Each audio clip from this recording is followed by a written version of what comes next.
Yesterday, the Vikings named Kyler Murray their starting quarterback. It was the expected conclusion to the team's competition despite a rocky series of practices leading to the decision. Murray spoke about the process as he begins the second chapter of his career.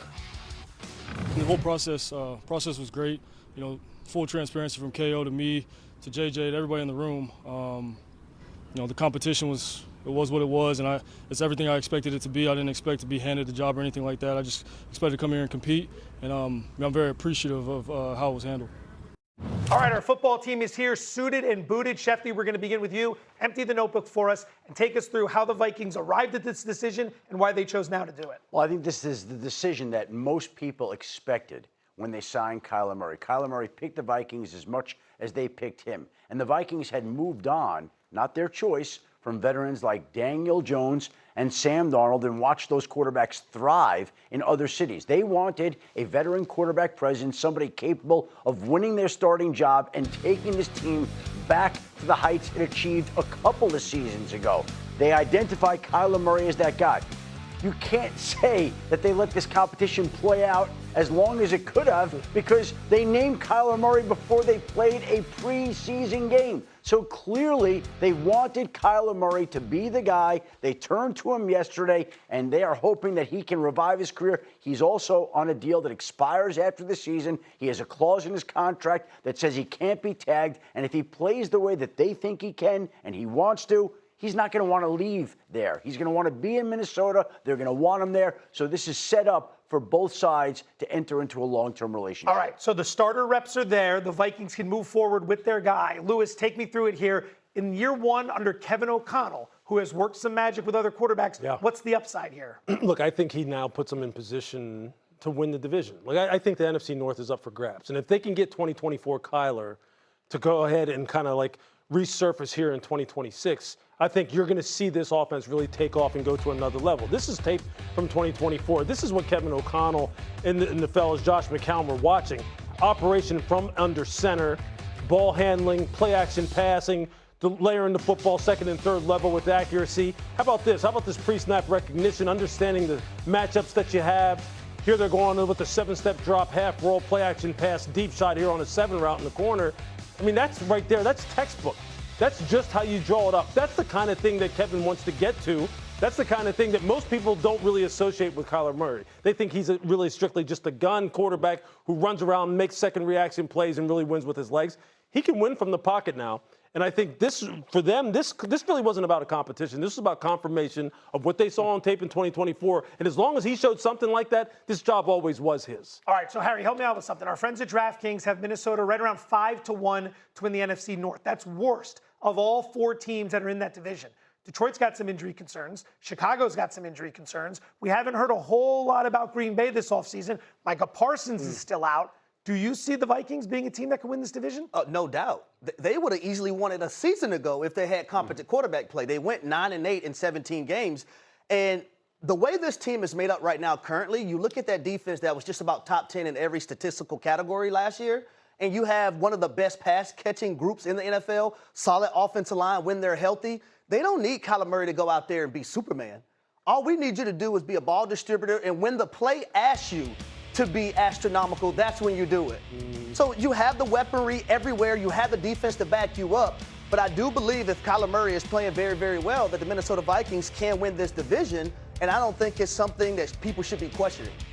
Yeah, look, there was never a question about Kyler's ability, even when he was in Arizona. And even though it didn't work out there for him, this is more about, I think Kyler's ceiling has really been about maybe his maturity not being where it needed to be and really elevate that organization the way they needed it to be elevated. He doesn't necessarily need to do that here in Minnesota. They've got leadership in place there. They've got everything in place. This is a situation where he can just kind of like insert himself and really now just let his football ability take over. I think it's a perfect situation for him, quite honestly. Every quarterback battle has a winner, Kyler Murray in this case, but there's also a loser as well. So where does this leave former first-round pick J.J. McCarthy? Look, we've seen former high picks benched and respond in various ways. Bryce Young was benched and bounced back to win the starting job and recapture some of his form.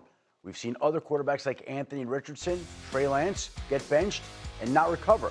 It would seem at this point in time that J.J. McCarthy's days in Minnesota are numbered. Now, they did sign Carson Wentz. They have Kyler Murray. They have Carson Wentz. And Kevin O'Connell said yesterday they absolutely want to keep and grow J.J. McCarthy. But let's be honest here. They turned to Kyler Murray, and I think that it's fair to assume that J.J. McCarthy, in time, whether it's before the final cut this year, at the trade deadline, after the season, will be moving on from Minnesota at some point in time. You have to see which team out there could make a run for him. The obvious fit, as we've discussed, would be the Chargers, Jim Harbaugh. They have Justin Herbert. Bring him in there to help kind of get him back on the right track. But again, I think most people believe that Minnesota is a place that J.J. McCarthy will be moving on from at some point here in the future. It's going to be fascinating to watch considering where he was. ESPN, that will be followed by the Rangers and the Angels. Both games are also streaming on the ESPN app. Back to the NFL, sneaky big news out of Chicago. Adam, what more can you tell us about Kobe Bryant's injury? Well, Joe, sneaky big news when the Bears signed Kobe Bryant to a 3-year, $40 million contract that included almost $26 million in guaranteed money. And when you lose a player that pricey, it's sneaky big news that it's going to have a big impact on your defense. They were counting on Kobe Bryant to make big plays, big turnovers in Dennis Allen's Chicago Bears defense. The injury turned out to be worse than they thought when he had surgery. It's a 4 to 6 month injury. The Super Bowl, if you don't mind me saying so on behalf of our company, is 6 months and 2 days from today. So if Kobe Bryant comes back in 6 months, he could make it back for the Super Bowl. If it's 5 months, he's back for the playoffs. 4 months, the end of the season. Any which way you look at it, it's a big blow to the Bears defense. Yeah, try to quantify this. I mean, how bad is this going to hurt a Chicago defense that ranked outside the top 20 in scoring last season? Look, this is a kid who had 7 interceptions over the past 2 years. Kobe Bryant's a damn good football player. He won the Jim Thorpe Award coming out of Cincinnati back in 2021. And guess who was on that football team with him? Sauce Gardner. He's a former corner, transitioned to safety. They wanted to pair him with Dylan Thieneman, the safety who they drafted out of Oregon. Dylan down in the box playing the rover, Kobe in the back end, because he's got great ball skills. He's a great leader. He's got coverage skills. He can tackle. When you have guys like this go down, guys who produce turnovers, as Harry's going to talk about, I'm sure, but as far as a football team that really thrived on turnovers a year ago, it's a definite loss. At the command and control center, when you have somebody like this who can make plays on the ball, keep everybody on the same page, is a proven winner and has done it.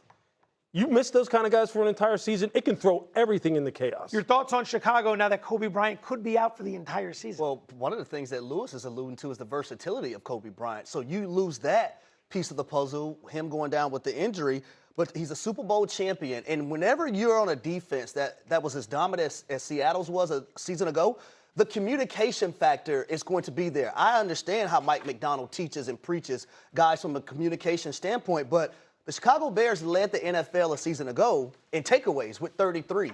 23 of those were interceptions. Now, let me also look at their roster. In free agency, they lost Nashawn Wright, safety C.J. Gardner-Johnson, safety Kevin Byard III, and Jaquan Brisker. That's 15 interceptions that they lost of the 23 that they got last year, takeaway-wise. And you're trying to replace that with one player in Kobe Bryant and probably other players as well, but you were counting on that guy to be a difference maker in your secondary from a coverage skill standpoint, from playing in the box and doing a multiplicity of different things for your defense. You knew within the past week when they signed veteran safety Xavier Woods that something might be amiss. That was the first sign. Now they need Xavier Woods, and they also need Dylan Thieneman, their draft pick, to come in and make plays for that particular franchise. Keep in mind, last year the Bears ranked 26th in games lost due to injury on defense. This was a big problem last year, and it looks like it's picking up right where it left off. Coming up, back to football and the viral video that has everybody talking. AJ, simmering sauce. Are the Patriots going to be even